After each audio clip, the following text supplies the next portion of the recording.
إذا كانت ليلة النصف من شعبان فقوموا ليلها وصوموا نهارها۔ شعبان المعظم کے مہینے میں ہم پر آپ چل رہے ہیں۔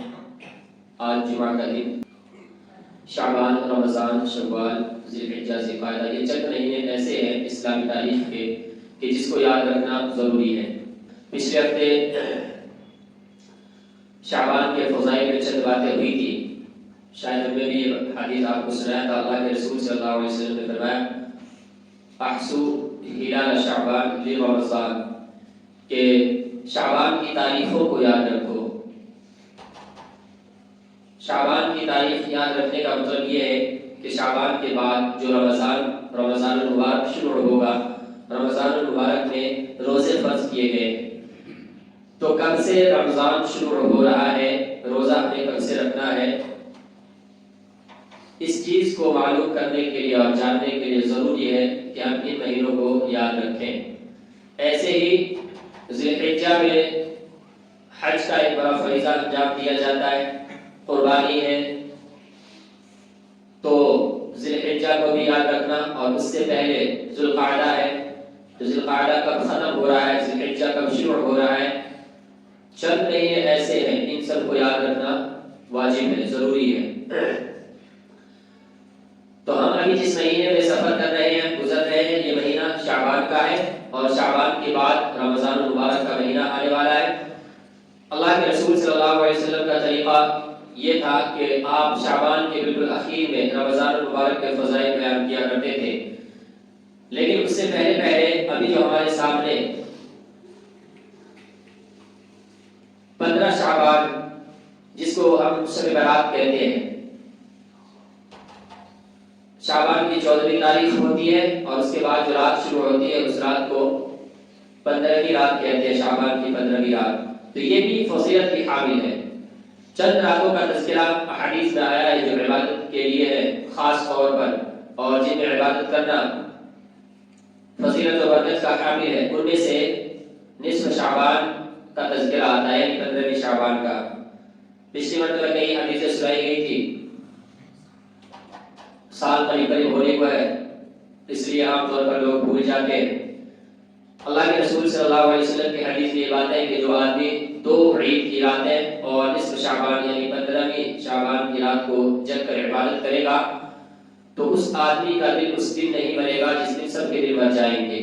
اور اس کی مختلف تشریح علماء کرام اور محدثین کرام نے کی ہے کہ کس دن سب لوگوں کے دل مر جاتے ہیں۔ فتنہ فساد کے دنوں میں سب بزدل بنے بیٹھے رہتے ہیں، تو ایسے دنوں میں اللہ تعالیٰ ایسے آدمیوں کے دل کو زندہ رکھتے ہیں۔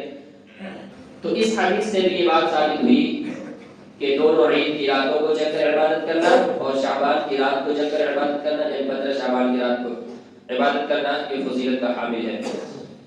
ایسے ہی ابھی خطبے کے اندر ایک حدیث پڑھ کے آپ حضرات کو سنایا، حضرت علی رضی اللہ عنہ کی حدیث ہے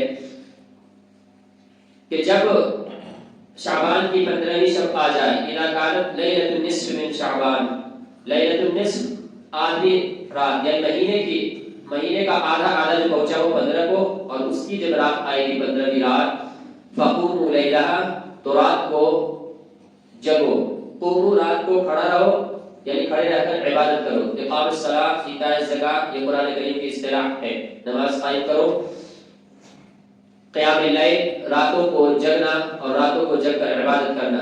تو جب رات آ جائے 15 شعبان کی، تو اس میں جگ کر اللہ تعالیٰ کی عبادت کرو، اور اگلا دن وصوموا نہارہا، اس سے اگلا دن جو 15 شعبان کا دن ہوگا اس دن میں روزہ رکھو۔ تو یہ تو 2 حکم تھے۔ اس کے فضائل کیا بتائے اللہ کے رسول صلی اللہ علیہ وسلم نے کہ اس رات کو اللہ تعالیٰ آسمانی دنیا پر نازل ہوتے ہیں اور اعلان لگاتے ہیں، الا هل من مستغفر فاغفر له، ہے کوئی مغفرت طلب کرنے والا میں اس کی مغفرت کر دوں۔ یہ وجہ پہلے بھی بتایا تھا اور ایک مرتبہ پھر دوہرا دوں، چونکہ رمضان آنے والا ہے اور رمضان المبارک میں اللہ تعالیٰ کی طرف سے فضائل و برکات کا نزول ہوتا ہے، تو اللہ تعالیٰ رمضان سے پہلے ہمارے معاملات کو درست کرنا چاہ رہے ہیں، ہمارے اندر وہ شوق و ذوق پیدا کرنا چاہ رہے ہیں، ہمیں تیار کرنا چاہ رہے ہیں تاکہ رمضان کا مکمل فائدہ ہم حاصل کر سکیں۔ تو یہ فضائل جو ابھی بتائے جا رہے ہیں یہ بالکل بعین اس کے مطابق ہے اور عقل میں آنے والی بات ہے۔ اللہ تعالیٰ کہہ رہے ہیں کوئی مغفرت طلب کرنے والا، اب تک جو کبھی کوتاہیاں ہو گئی، غلطیاں ہو گئی ہیں، کوئی آئے اور اس بات کا اقرار کرے کہ اللہ ہم نے اب تک غلطیاں کی ہے، کوتاہیاں کی ہے، لیکن اب ہم آپ سے مغفرت طلب کرتے ہیں، ہماری غلطیوں کو معاف کر دیجئے، ہم رمضان المبارک سے پہلے پاک و صاف ہو جانا چاہتے ہیں، اپنے معاملات کو درست کرنا چاہتے ہیں، اس لیے ہمیں معاف کر دیجئے، ہم اب آئندہ ایک نئے سرے سے آپ کے عبادت و اطاعت میں لگیں گے، اور آپ نے جو رمضان المبارک کا فضیلت والا مہینہ دیا ہے ہم اس کا احترام کریں گے۔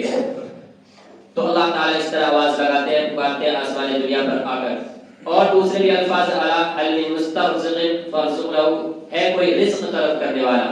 دیکھو یہ فضائل جو ہے ہر رات ہوتی ہے، لیکن ہر رات کے تہائی حصے میں جو تہجد کا وقت ہوتا ہے اس میں ہوتا ہے۔ لوگ کاروبار میں کمی کوتاہی کی شکایتیں بڑی کرتے ہیں، خاص طور پر ہم لوگوں جیسے داڑھی ٹوپی دیکھا، امام صاحب دیکھا، مولوی صاحب دیکھا، آ کر کے شکایتیں بیان کرنے لگا، جی بھلا مصیبت میں مبتلا ہوں، کاروبار ٹھپ پڑے ہوئے، یہ کام نہیں چل رہا، وہ کام نہیں چل رہا ہے۔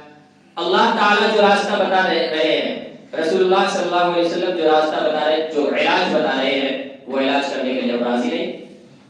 اللہ کے رسول بتا رہے ہیں کہ اللہ تعالیٰ ہر رات کے آئی حصے میں اور شعبان میں 15 شعبان کے پوری رات میں خود آ کر اعلان کرتے ہیں، کوئی ہے جو مجھ سے رزق طلب کرے میں اس کو رزق دوں گا۔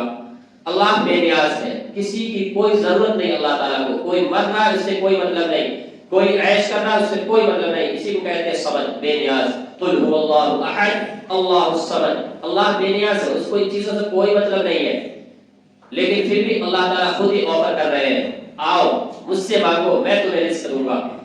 تو ہے کوئی رزق طلب کرنے والا میں اس کو رزق دوں۔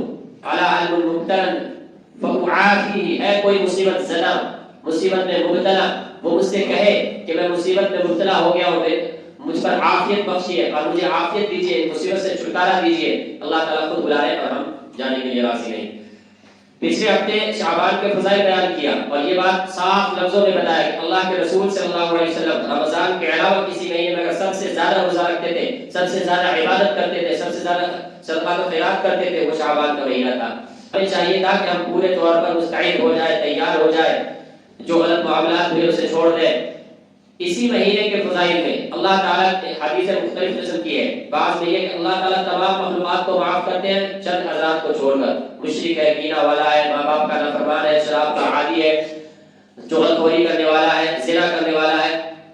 تو یہ سب کیوں بتایا جا رہا ہے؟ اللہ کے رسول نے کیوں کہا؟ اس لیے کہا ہے کہ رمضان سے پہلے تمہارے پاس موقع ہے، اگر تمہیں کوئی بری لت لگی ہوئی ہے شراب کی، جوے کی، چھوڑ دو، گناہ کبیرہ ہے، زنا کی چھوڑ دو، اسے توبہ استغفار کر کے پاک و صاف ہو جاؤ تاکہ تم رمضان المبارک کے پورے فائدے اٹھا سکو۔ لیکن ہم پہلے حصے سے زیادہ سست اور کوتاہ ہوتے چلے جا رہے ہیں۔ تو ہمیں جو وقت ملا اور جو چند باتیں اور تھی وہ بتا دوں۔ حدیث میں یہ بات ہے، چونکہ شعبان کے متعلق جتنی حدیثیں ہیں اکثر حدیثیں ضعیف ہیں اور کمزور ہیں، اس لیے بعض لوگ اعتراضات کرتے ہیں، لیکن جو چیزیں حدیث میں تھی وہ بتایا۔ اور قبرستان جانے کے متعلق کہ 15ویں شعبان کی رات کو جو ہے لوگ قبرستان جاتے ہیں، ہاں اللہ کے رسول صلی اللہ علیہ وسلم کی حدیث میں یہ بات ہے۔ حضرت عائشہ صدیقہ رضی اللہ عنہا فرماتی ہے کہ ایک رات میں بیدار ہوئی، اللہ کے رسول صلی اللہ علیہ وسلم کی باری میرے پاس تھی، یعنی کہ کئی بیویاں تھیں آپ کی، تو آپ یہاں وہاں یعنی الگ الگ آپ نے ٹائم باندھ رکھا تھا، اتنے دن یہاں، اتنے دن یہاں، اتنے دن یہاں۔ تو اس رات حضرت عائشہ صدیقہ رضی اللہ عنہا کے پاس آپ کی باری تھی۔ حضرت عائشہ فرماتی ہے کہ جب میں بیدار ہوئی تو اللہ کے رسول کو نہیں پایا، میں تلاش کرنے کے لیے نکلی اور گمان یہ تھا کہ ممکن ہے اللہ کے رسول کسی دوسری بیوی کے پاس گئے ہوں گے، اور آپ کو تلاش کرتے ہوئے نکلی تو آپ جنت البقیع کے اندر تھے۔ جنت البقیع قبرستان ہے، وہاں آپ مسلمانوں کے لیے استغفار کر رہے تھے، مغفرت کی دعائیں کر رہے تھے، اور جو مسلمان دنیا سے گزر گئے قبرستان کے اندر پہنچ گئے ان کے لیے بھی، اور تمام جو رہ رہے ان کے لیے بھی آپ مغفرت کی دعائیں کر رہے تھے۔ تو ہمیں قبرستان جانے سے کسی کے اعتراض نہیں ہے، ہمیں اعتراض اور ہمیں اشکال یا ہمیں تکلیف اس بات سے ہوتی ہے کہ ہم نے ان طریقوں کو رسم و رواج بنا دیا ہے۔ قبرستان جاتے ہیں تو مکمل اہتمام کے ساتھ، التزام کے ساتھ، تیاری کر کے، اور قبرستانوں پر بھی ایک میلے کے جیسا ماحول بنا دیا۔ تو یہ چیز اگر کوئی کرتا ہے تو وہ خود ذمہ دار ہے، وہ گناہ گار ہوگا ثواب کے بجائے۔ اللہ کے رسول کا طریقہ، اللہ کے رسول اتنی خاموشی سے گئے، بستر پر لیٹی بیوی کو پتہ نہیں چلا، حضرت عائشہ کو پتہ نہیں چلا، بعد میں وہ تلاش کرنے نکلی، تو سوچیے آپ کیسے گئے ہوں گے۔ تو آپ کو اگر جانا ہے اللہ کے رسول صلی اللہ علیہ وسلم کے طریقے پر خاموشی سے چپ چاپ جائیے، استغفار کیجیے۔ آپ کو کوئی روکے گا، بلکہ ہم کہیں گے کہ آپ کا یہ عمل اللہ کے رسول صلی اللہ علیہ وسلم کے عمل کے بالکل مطابق ہے، تو یہ مستحب اور مستحسن ہے، بہتر ہے، اچھا ہے۔ اور دوسری بات یہ رہی کہ اس رات میں بہت سی کتابیں یا بہت سے لوگ جو ہے الگ الگ اعمال بتاتے ہیں کہ یہ نمازیں اس طرح کرو، یہ روزہ اس طرح رکھو، یہ چیزیں اس طرح کھاؤ، اس طرح نہا دھو کے تیار ہو۔ ان چیزوں کی کوئی حقیقت نہیں ملی مجھے کتابوں میں، حدیثوں میں، اس لیے میں ان چیزوں کی کوئی بات نہیں کروں گا۔ کوئی خاص عبادت نہیں، کوئی خاص نمازیں نہیں، کوئی خاص ذکر و اذکار نہیں۔ آپ نفلی عبادتیں کیجئے، اپنے طریقے پر کیجئے، جتنی آپ کو نشاط اور طبیعت میں ہو نمازیں پڑھ لیجئے، ذکر کر لیجئے، دعائیں کر لیجئے۔ دعا خود عبادت بھی ہے، کچھ نہ بھی کر کے آپ دعا بھی کریں گے، دعا خود بھی عبادت ہے۔ تلاوت کلام اللہ، قرآن کریم پڑھیے، جتنی آپ کو توفیق ملے اتنی کیجئے، اور کوئی خاص عبادت نہیں ہے۔